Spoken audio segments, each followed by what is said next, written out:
Hello friends, आपका स्वागत है आपकी अपनी वेट टॉक सीरीज के 33वें भाग के अंतर्गत, जो मैं आपके लिए हर संडे की संडे लेकर के आता हूं। मेरी जो वेट टॉक सीरीज है वो जरूर लंबी जरूर होती है, यानी हर वीडियो मेरे लंबे होते हैं। इस वीडियो को कभी भी आप स्किप करके ना देखा करें, वीडियो को पूरी देखा करें। क्या है कि वीडियो को यदि आप पूरी देखेंगे तो वीडियो को आप पूरा नॉलेज ले पाएंगे। यदि अभी आप मेरे चैनल पर नए विजिट किए हैं तो पहले आप मेरे चैनल को सब्सक्राइब कर लें, साथ में बेल आइकन को भी दबाएं ताकि भविष्य में आने वाली हर वीडियो की नोटिफिकेशन आपको समय समय पर मिलती रहे। जो अपना चैनल है वेट पेट एंड कैटल, इसके अंदर अच्छी से अच्छी और नॉलेजेबल वीडियो आपको हर समय ऐसे ही मिलती रहेंगी। अब क्या है कि जो vet pet and cattle channel है उसके नीचे एक ज्वाइन आपको बटन दिखाई दे रहा होगा। उसके अंदर यदि आप कमेंट्स में किसी भी प्रकार का यदि आप जवाब पाना चाहते हैं तो उसमें आप ज्वाइन कर सकते हैं। उसकी क्या प्रक्रिया है वो आप जाकर के देख सकते हैं, वो आपकी मर्जी है। अब आपका ज़्यादा समय न गवाते हुए पहला मैं क्वेश्चन अटेम्प्ट करता हूँ। पहला क्वेश्चन है सुनील लांबा का। वो कहते हैं कि डिवर्मिंग कर दी, मल्टीविटामिन दे दिया, पर्जना कैप्सूल दे दिया, पर हीट में नहीं आ रही है, कोई समाधान बताओ प्लीज़। जैसे आपकी गाय है या भैंस, उसने आपने मल्टीविटामिन दे दिया, मिनरल मिक्सर दे दिया, बता रहे हैं पर्जना कैप्सूल दे दिया, फिर भी आपका पशु हीट में नहीं आ रहा है, तो हो सकता है कि आपके पशु के अदर डेफिशिएंसी हो सकती है। हीट में बहुत से ऐसे कारण हो सकते हैं, इसलिए आप अपने नज़दीक जो वेटेनरी डॉक्टर हैं उनसे आप कंसल्ट करें और उनसे पूछें कि क्या इसकी कमी हो सकती है। यदि आपसे उनसे कंसल्ट कर चुके हैं फिर आपने मेरे पास जो कमेंट्स किया है, तो इसके लिए मैं बताना चाहता हूं कि फिर भी आपको ये वेटेनरी डॉक्टर से जो इंजेक्शन मैं बता रहा हूं वो आपको लगवाने हैं। तो इसके अंदर सबसे पहले जो इंजेक्शन है आपको लगाना है, जो स्टीमवेट इंजेक्शन आता है, जो जिंक मैग्नीशियम और कॉपर साल्ट आता है, ये 10 ml आपको इंट्रामस्कुलर या सबकट इंजेक्शन, ये इंजेक्शन मिले तो आपको ये इंजेक्शन लगवाना है और फिर आपका पशु हीट में आ जाएगा। फिर भी यदि आपके पशु हीट में नहीं आ रहा है सब, ये इंजेक्शन लगाने के बाद में क्या करना आपको, दूसरे दिन इंजेक्शन लगाना आपको। जैसे वेटमेट इंजेक्शन है, क्लोप्रेस्टोनॉल जो साल्ट आता है, ये इंजेक्शन लगवाना है। किससे? वेटेनरी डॉक्टर से लगवाना है ये इंजेक्शन लगाने के बाद में 72 घंटे बाद आपको इंजेक्शन लगाना है जिसके अंदर बुसेरिलिन साल्ट हो, यानी बुसेरिलिन साल्ट जैसे गायनारिच है। इस प्रकार से इंजेक्शन 2.5 से 5 ml आपको इंट्रामस्कुलर लगाना है 72 घंटे बाद में। यदि आपका पशु वेटमेट इंजेक्शन लगाने के बाद में 72 घंटे बाद में यदि आपका पशु हिट में नहीं आता है तो आपको जो गायनारिच है यानी बुसेरिलिन, जैसे रिसेप्टा लगा सकते हैं, गायनारिच लगा सकते हैं, ओवलेंटा लगा सकते हैं, ऐसे इंजेक्शन लगा सकते हैं। कई प्रकार की कंपनी के इंजेक्शन आते हैं, वो आप इंजेक्शन लगाने के बाद यदि आपका पशु हीट में नहीं आ रहा है तो फिर वो आपको बुसेरिलिन जो साल्ट आता है वो आपको इंजेक्शन लगाना है। फिर भी यदि आपका पशु हीट में नहीं आता तो आपको 10 दिन का वेट करना पड़ेगा। 10 दिन बाद में हीट में नहीं आता है तो जो मैंने ये डोज बताई थी इंजेक्शन की, वही डोज रिपीट करनी है। आपका पशु हीट में आ जाएगा, लेकिन ये इंजेक्शन आपको सिर्फ और सिर्फ पशु चिकित्सक की देखरेख में लेने हैं, उपयोग में। अब सेकंड कह रहे हैं अर्पित मिश्रा। वो कहते हैं सर मेरी गाय की डिलीवरी हुई है, बच्चे की डेथ हो गई, जेर भी नहीं डाली थी, वो निकलवा दिया, अब वो कुछ खाती नहीं है, थनेला भी हो गया, मिनरल मिक्स क्या दे मिल्क 1 लीटर देती है, 14 लीटर पहले ब्यावत में देती थी और 27 को डिलीवरी है, 27 मई को। अभी एक बात बताना चाहता हूँ कि आपकी जो गाय, क्या बता रहे हैं, गाय है उसको बच्चा है वो डेथ हो गया, उसकी जेर आपने निकलवाई, थनेला हो गया। इसका क्या है कि इसके अंदर जो आप बता रहे हैं, आपने एक तो जेर निकलवाई है, बच्चे डेथ हो गए, इसका मतलब है कि उसकी बॉडी के अंदर इन्फेक्शन हो गया है। इन्फेक्शन की वजह से आपका पशु है, दूध आप इतना जल्दी ना सोचें कि इतनी जल्दी हमारे पशु को दूध हो जाएगा। हो सकता है आपके पशु को यदि आप बता रहे हैं थनेला रोग हो गया है, तो थनेला रोग हो गया है तो आपको क्या ट्रीटमेंट करना चाहिए आपके पशुओं का, वो आप मेरे चैनल पर जाकर के देख सकते हैं, या उसका लिंक आपको इस डिस्क्रिप्शन में मिल जाएगा। जाके आप अपने नज़दीक जो पशु चिकित्सक है उनसे आप ये ट्रीटमेंट करवाएं। और साथ ही साथ यदि आपके पशु को थनेला हो गया है तो मैं आपको जैसे कुछ हिंट्स बताना चाहता हूँ। आप अपने पशु को नींबू दे सकते हैं, जैसे नींबू दे सकते हैं, चीनी दे सकते हैं। नींबू यानी आपको 200 ग्राम नींबू का रस लेना है और आपको कम से कम एक साथ एक बार भी देना है, और 200 से 250 ग्राम जो देसन चीनी है वो देनी है आप अपने पशुओं को।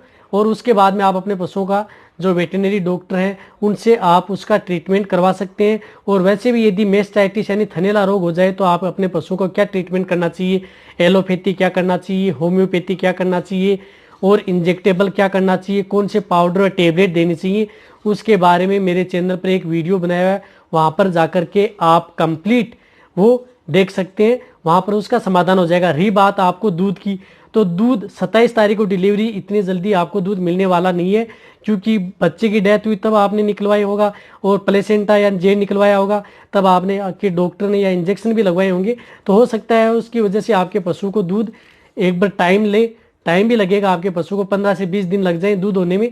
लेकिन फर्स्ट आपको काम करना है उस थनैला रोग का, जो आपको मेरी जो चैनल है उसको डिस्क्रिप्शन है उसके अंदर लिंक मिल जाएगा। यदि मैं आपको पूरी मेडिसिन बताऊंगा तो ये वीडियो थनैला प्री कंप्लीट हो जाएगा। लेकिन आप इतना न घबराएं, आप एक एक जो शॉर्ट है उनके समाधान करें। यानी जो आपको प्लेसेंटा है वो तो निकलवा लिया, डेथ हो गई उस बच्चे की, तो इन्फेक्शन था, इन्फेक्शन होने के बाद में थनैला हुआ है तो थनैला का ट्रीटमेंट कराएं। और आप जो नींबू और चीनी है वो आप एक दिन दे करके देखें, यदि आपको रिजल्ट मिलता है तो दूसरे दिन भी आप देख करके दे सकते हैं, लेकिन 2 दिन से ज़्यादा वो न दें। अब पिंटू कुमार कहते हैं, सर जब हम अपने पशु को नेचुरल या कृत्रिम गर्भाधान कराते हैं तो उसके कुछ दिन पश्चात हमारा पशु गाढ़ा व मोटा डिस्चार्ज डालता है, तो ये कैसे? सर वो दोबारा से हीट में आता है या फिर कुछ और? देखो, यदि आप अपने पशु को जो नेचुरल या आर्टिफिशियल जो कृत्रिम गर्भाधान या जो नेचुरल गर्भाधान करवाते हैं तो उसमें क्या है कि आपका पशु जैसे 24 से या 72 घंटे या 5 से 6 दिन बाद में यदि गाढ़ा डिस्चार्ज देता है तो उससे आप न घबराएं। कई बार ऐसे होते हैं कि गाढ़ा डिस्चार्ज देने पर आपके पशु को प्रेग्नेंट होने के ज़्यादा चांस हैं। यदि आपका पशु बहुत पतला डिस्चार्ज यानी पानी जैसा डिस्चार्ज दे रहा आपका पशु एआई करने के बाद में या कृत्रिम गर्भाधान या नेचुरल गर्भाधान करने के बाद में आपका पशु पतला पानी जैसा डिस्चार्ज दे रहा है, तो आपको देख लेना चाहिए कि आपका पशु कंसीव नहीं कर पाया है। ये बात आप जरूर ध्यान रखें। वही डिस्चार्ज यदि थोड़ा मोटा है, गाढ़ा है, तो उसके चांस बहुत ज़्यादा हैं आपके पशु के प्रेग्नेंट होने के। इसलिए आप ये 2 बात ध्यान रखें। एक डिस्चार्ज बारीक बहुत पतला पानी जैसा पारदर्शी हो तो आपका पशु ठहर नहीं पाएगा, वापस रिपीट होगा जो 20-21 दिन बाद में। और यदि मोटा गाढ़ा है तो वो हो सके आपका पशु के ठहरने के ज़्यादा चांस हैं। ये बात आप जरूर दिमाग में रखें। अब लीलू यादव कहते हैं, सर अगर भैंस प्रेग्नेंट हो और अगर उसके ब्लैक क्वार्टर हो जाए तो उसको कौन सा ट्रीटमेंट दें? देखो, यदि आपके पशु में ब्लैक क्वार्टर हो जाए यानी लंगड़ा बुखार हो जाए तो क्या ट्रीटमेंट करना चाहिए? वैसे मेरे चैनल पर एक वीडियो भी बनाया हुआ है, ब्लैक क्वार्टर यानी लंगड़ा बुखार हो जाए तो आपके अपने पशु को क्या ट्रीटमेंट करना चाहिए। आपने पूछा ये प्रेग्नेंट पशु। देखो, लंगड़ा बुखार क्या है कि जो अब वर्षा ऋतु चालू हो गई है तो वर्षा ऋतु में सबसे ज़्यादा जो केस है वो ब्लैक क्वार्टर को हमें देखने को मिलते हैं। ये विशेष रूप से सबसे ज़्यादा क्या है कि गाय और भैंसों में पाया जाने वाला रोग है। अब जो लंगड़ा बुखार है इसके अंदर पशु की मौत होने की यानी मृत्यु दर की भी चांस ज़्यादा रहते हैं। और लंगड़े बुखार का सिम्टम्स क्या है? देखो, लंगड़ा बुखार क्या है कि जब भी आपके पशु को जो गर्दन व पुट्टी है उसके अंदर जो गैस भरी होती है, जो गैस भरी हुई सूजन होती है यानी जो सूजन होती है उसके अंदर गैस भरी होती है, और जब भी हम उसको पीठे या गर्दन पर हम जैसे टच करते हैं, हाथ से पाल्पेशन करते हैं, तो उसके अंदर जो नीचे गैस है वो चरचराहट की आवाज़ आती है, यानी चरचराहट की आवाज़ आती है। तब ये देख लेना चाहिए कि आपके पशु को ब्लैक क्वार्टर हो गया है। और गर्दन व पुट्ठों में सूजन के कारण ही क्या है कि आपका पशु लंगड़ा करके चलता है। अब इसकी रोकथाम क्या है? देखो, सबसे पहले यदि पहले तो मैं बताता हूँ कि जो ये सूजन लंबे समय तक चलती है तो पीड़ा रहित यानी बाद में उसमें दर्द होना भी बंद हो जाता है। और वहां पर क्या है कि जैसे सूजन रहती है तो वहां पर जो त्वचा है वो सूख सख्त हो जाती है और वहां से वो निकलना स्टार्ट हो जाती है। अब इसका समाधान क्या है? देखो, समाधान ये है कि इसका वैक्सीनेशन यानी आप अपने पशु का टीकाकरण करवाएं। मई और जून के महीने में जिस क्षेत्र में ये ब्लैक क्वार्टर होता है वहां पर आप इसको मई और जून महीने में आप अपने पशुओं का जो है टीकाकरण जरूर करवाएं। और फिर भी यदि आपका पशु प्रेग्नेंट है तो इसके लिए क्या ट्रीटमेंट करवाना चाहिए, तो वो आप अपने नज़दीक जो पशु चिकित्सक हैं उनसे सलाह लेकर के आप अपने पशुओं का जो ये ट्रीटमेंट है, मैं बता रहा हूँ, ये ट्रीटमेंट भी आप अपने पशुओं का करवा सकते हैं।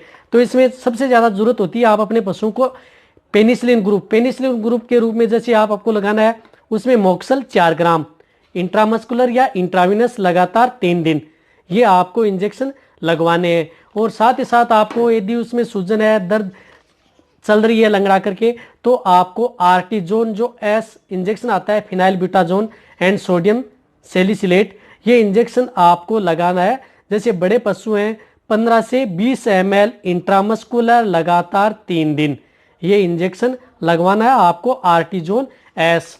और साथ ही साथ आपको इंजेक्शन लगवाना है उसको जो कोर्टिकोस्टेरॉइड से संबंधित हो, जैसे आइसोफ्लूइड 10 ml इंट्रामस्कुलर।